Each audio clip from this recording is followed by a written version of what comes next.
अस्सलामुअलैकुम दोस्तों, क्या हाल चाल है आप सबका। उम्मीद है सब खैरियत से होंगे। आप देख रहे हैं मैं नुमान इजाज यूट्यूब चैनल। आज हम बात करेंगे पाकिस्तान की कुछ गर्मा गर्म न्यूज़ के बारे में।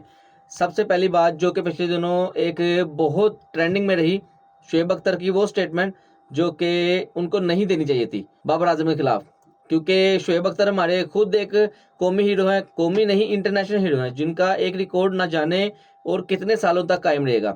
लेकिन फिर भी हाँ, जिस तरह कहते हैं ना कि मुंह से निकली बात या तो कमान से निकला तीर वो वापस नहीं हो सकता, इसी तरह इनकी ये स्टेटमेंट जो है बहुत वायरल होगी कि इन्होंने कहा कि बाबर आजम एक फ्रॉड क्रिकेटर है। ऐसा मेरा नहीं ख्याल कि ऐसा करना चाहिए, ना ऐसी स्टेटमेंट देनी चाहिए। क्यों? क्योंकि आप भी एक कौमी हीरो है और वो भी हमारा एक कौमी हीरो है जो कि हमारे लिए इज्जत की जगह पे है। अगर हम अपने हीरोज की कदर नहीं कर सकते तो हम उनकी बेइज्जती भी ना करें। अगर आपने बात करनी है उसकी करंट फॉर्म पे करें, चाहे वो बाबर आजम है, चाहे रिजवान है, चाहे शहीन शाह अफरीदी है। इसके इसके ऊपर मैं भी बात करता हूँ। लेकिन अगर आप बात करते हैं ये कि वो एक फ्रॉड है, फ्रॉड क्रिकेटर है जो इतना सारा रन्स का पहाड़ है, मेरा नहीं ख्याल कि एक फ्रॉड क्रिकेटर कभी बना सकता है। आप क्रिटिसिज्म भी कर सकते हैं लेकिन एक अच्छे वे में, ना कि इस वे में कि एक बंदे की रेपुटेशन भी खराब हो और उसकी भी फैमिली है, वो भी एक इंसान है और कितना उसको गिराओगे। जिस तरह सिद्धू भाई ने कहा कि यार वो एक हीरो है और कितना उसको नीचे गिराओगे, बस कर दो। गालियां उसको दे रहे हो, बुरा भला उसको कह रहे हो। खाली टीम में एक सिंगल प्लेयर तो नहीं खेल रहा जिसको आप सब गालियां देते रहो, बाकी सब भी हैं। ठीक है, आप उसके साथ उसके बारे में बात करें, ये नहीं मैं कह रहा कि उनको गालियां भी दे। गालियां किसी को देना नहीं बनती, चाहे वो हमारा न्यू क्रिकेटर साइम अयूब है या वो हमारा बाबर आजम एक लेजेंड प्लेयर। ठीक है ना, हमारा जो वो प्लेयर जो कि हमारी टीम छोड़ के जा चुका है उसके बारे में भी ये बात करना नहीं बनती। उसकी टेक्निक के बारे में अगर आप बात करते हैं तो उस जैसा प्लेयर अभी तक पाकिस्तान हिस्ट्री में ना आया है और मेरा नहीं ख्याल आएगा। दूसरी बात इन मोटा भाई साहब के लिए, इनकी एक वीडियो देखें फिर हम बात करते हैं। बन गया था ये फिर भी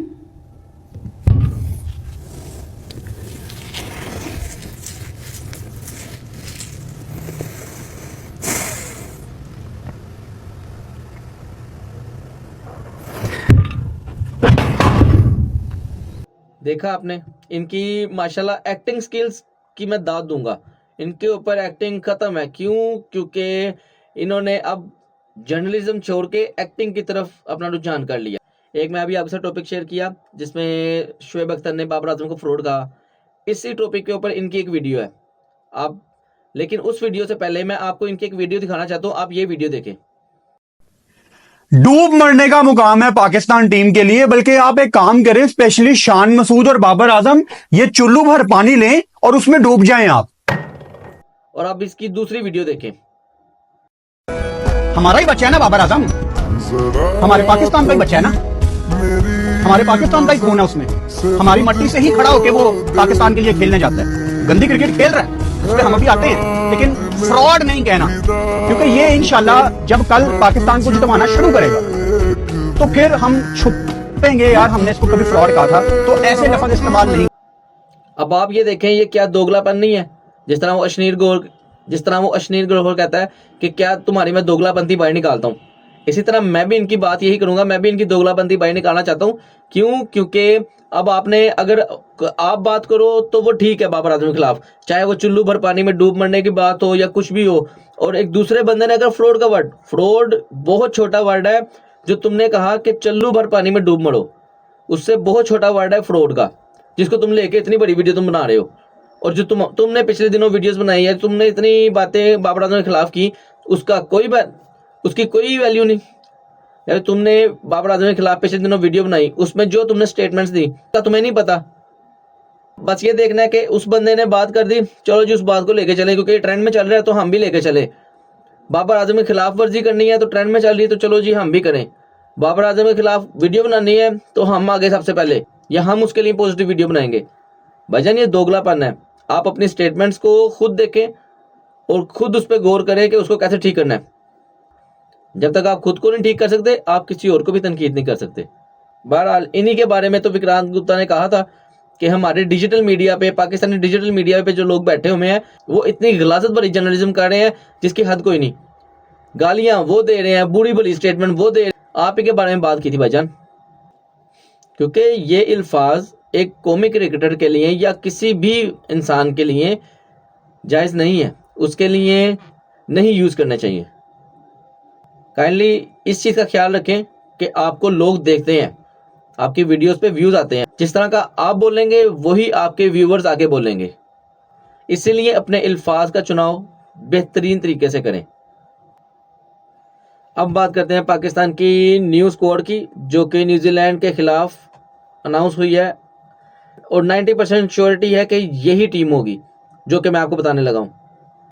मोहम्मद हारिस, सुफियान मुकीम, अराफात मिन्हास, इरफान खान नियाजी, जमान खान, मोहम्मद वसीम जूनियर बहुत अरसे बाद लेकिन एक अच्छी सिलेक्शन, अब्बास अफरीदी, जहादाद खान, सलमान अली आगा, खुशदिल शाह, अबरार अहमद और उमर बिन यूसुफ। दो चीज़ें इसमें, दो प्लेयर जो कि मैं इसमें ऐड करना चाहूँगा। एक अब्दुल्ला शफीक, जिस पे पाकिस्तान ने बहुत इन्वेस्ट किया हुआ है, और दूसरा ख्वाजा नाफे। ये दोनों बहुत ज़रूरी है पाकिस्तान टीम के लिए। और पीसीबी ने ये एक स्टेप लिया है जिसमें कोई सीनियर प्लेयर मौजूद नहीं है, ना बाबर आजम ना रिजवान, और हो सकता है बाबर आजम, रिजवान, शहीन शाह अफरीदी और नसीम शाह, और इन चारों का T20 कैरियर बहुत खतरे में है क्योंकि इनकी कोई प्रोग्रेस नहीं है T20 के अंदर। वनडे में भी इनकी कोई प्रोग्रेस नहीं है, लेकिन फिर भी इनको लेके चलेंगे क्योंकि हमें सीनियर प्लेयर साथ चाहिए होते हैं ताकि वो जूनियर्स को सिखा सकें।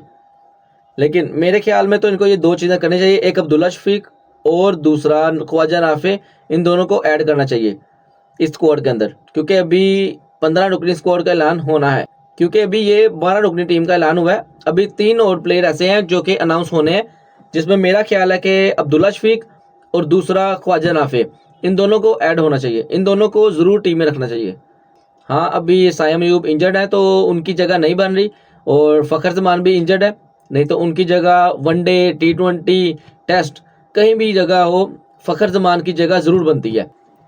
अब बात करते हैं पाकिस्तान टीम के इम्प्रूवमेंट की कि कैसे उसको इम्प्रूव किया जा सकता है। अगर मोहम्मद रिजवान कैप्टनसी नहीं कर पा रहे सही से, तो उनको सिर्फ और सिर्फ बैटिंग की तरफ तवज्जो देनी चाहिए। लेकिन अगर हम 2 माह पहले ये बात करते या कोई भी बात करता, तो इसको मैं भी डिनाई करता और बाकी सब भी, क्योंकि जो प्रोग्रेस थी पाकिस्तान की मोहम्मद रिजवान की कैप्टनसी में, तो वो बहुत बेहतरीन थी। लेकिन उस टाइम में और इस टाइम में फ़र्क है, इसलिए हम बात कर रहे हैं। और दूसरी बात कि हमें मॉडर्न क्रिकेट को लेके चलना है आगे, मॉडर्न वे इख्तियार करना है, कैसे हमें अपनी वनडे क्रिकेट को वनडे क्रिकेट की तरह लेके चलना है और T20 को T20 की तरह। आप दूसरी टीमों के साथ पाकिस्तान का मुआवजा करें, आपको खुद ही समझ आ जाएगी। अगर पाकिस्तान के पहले 10 ओवर में पावर प्ले में 2 विकेट या 3 विकेट्स गिर जाती हैं, तो उसके बाद जो प्लेयर आते हैं वो सिर्फ और सिर्फ टुक टुक पे ध्यान देते हैं। उनका सिर्फ ये होता है कि हम बारी लगाएं, हम विकेट रोकें। लेकिन दूसरी जगह अगर आप देखें, ऑस्ट्रेलिया को, इंग्लैंड को, इंडिया को, साउथ अफ्रीका को, उन्होंने अपनी गेम को इम्प्रूव किया है। और अगर उनके पहले पावर प्ले में 2 या 3 आउट हो जाते हैं, फिर भी वो उनके जो प्लेयर है वो अपनी क्रिकेट ही खेलते हैं, अपनी गेम ही खेलते हैं, फिर भी वो 300 स्कोर या 300 से ऊपर स्कोर करके जाते हैं। जबकि पाकिस्तान का अगर पावर प्ले में 2 विकेट गिर जाएं, तो उनका 240 से ऊपर स्कोर नहीं होता, जो कि भी आपने चैंपियन ट्रॉफी में देखा है। सब टीम एक फट्टा विकेट के ऊपर 300 साढ़े 300 स्कोर मार रहे हैं और चेज हो रहा है, और वहीं पर पाकिस्तानी 270 240 ये स्कोर कर रहे हैं। इसी चीज़ को हमें इम्प्रूव करना है और हमें मॉडर्न डे क्रिकेट सीखनी है, जो कि आजकल के बच्चे जो आगे आ रहे हैं, जो डोमेस्टिक से निकल रहे हैं, वो इसी तरह ही क्रिकेट खेल रहे हैं, क्योंकि उनके कोचेज़ ने उनको सिखाया है कि अगर आप खुद को इम्प्रूव नहीं करोगे तो आप आगे नहीं जा सकते। लेकिन हमारे जहाँ पर हेड कोच आते हैं, पाकिस्तान के मेन कोच, क्या वो नहीं सिखा सकते कि आप भी मॉडर्न डे क्रिकेट खेलें?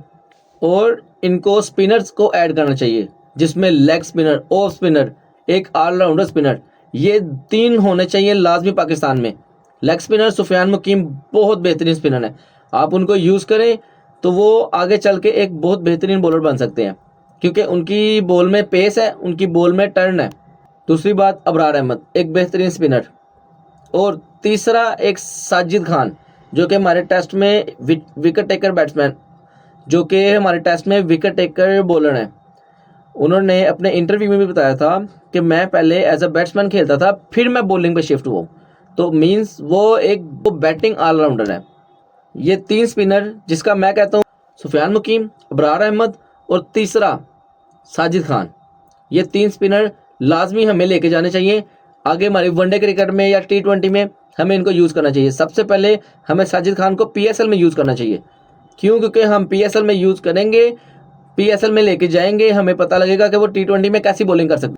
और एक सबसे बड़ी बात पाकिस्तान की फिटनेस पे, जो कि लास्ट वीडियो में मैंने बताया आपको कि पाकिस्तान के प्लेयर्स की कोई फिटनेस नहीं है।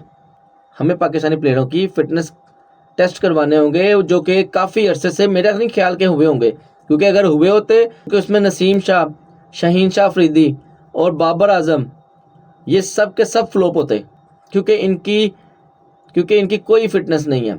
फिटनेस खाली बॉडी फिटनेस नहीं होती, मेंटल फिटनेस भी होती है। मॉडर्न डे क्रिकेट अगर आपने करनी है तो आपको अपनी फिटनेस पे बहुत ध्यान देना पड़ेगा। आप अपने आप को छोड़ें, आप अपने बाकी प्लेयर्स के या बाकी टीम्स के प्लेयर को देख लें और अपने आप को देख लें कि आपकी फिजिक्स कैसी है और उनकी फिजिक्स कैसी है। अगर तो ये चेंजेस किए जाते हैं पाकिस्तान के अंदर, तो इन फ्यूचर हमें पाकिस्तान टीम एक बहुत बेहतरीन टीम नजर आएगी। अब करते हैं इस वीडियो का इख्तिताम, और जाने से पहले अगर आपने मेरे YouTube चैनल को सब्सक्राइब नहीं किया तो अभी सब्सक्राइब करें और बेल आइकन पर जरूर क्लिक करें और इस वीडियो को शेयर जरूर कीजिएगा। आपका बहुत शुक्रिया। फिर मिलते हैं अगली वीडियो में। अल्लाह हाफिज़।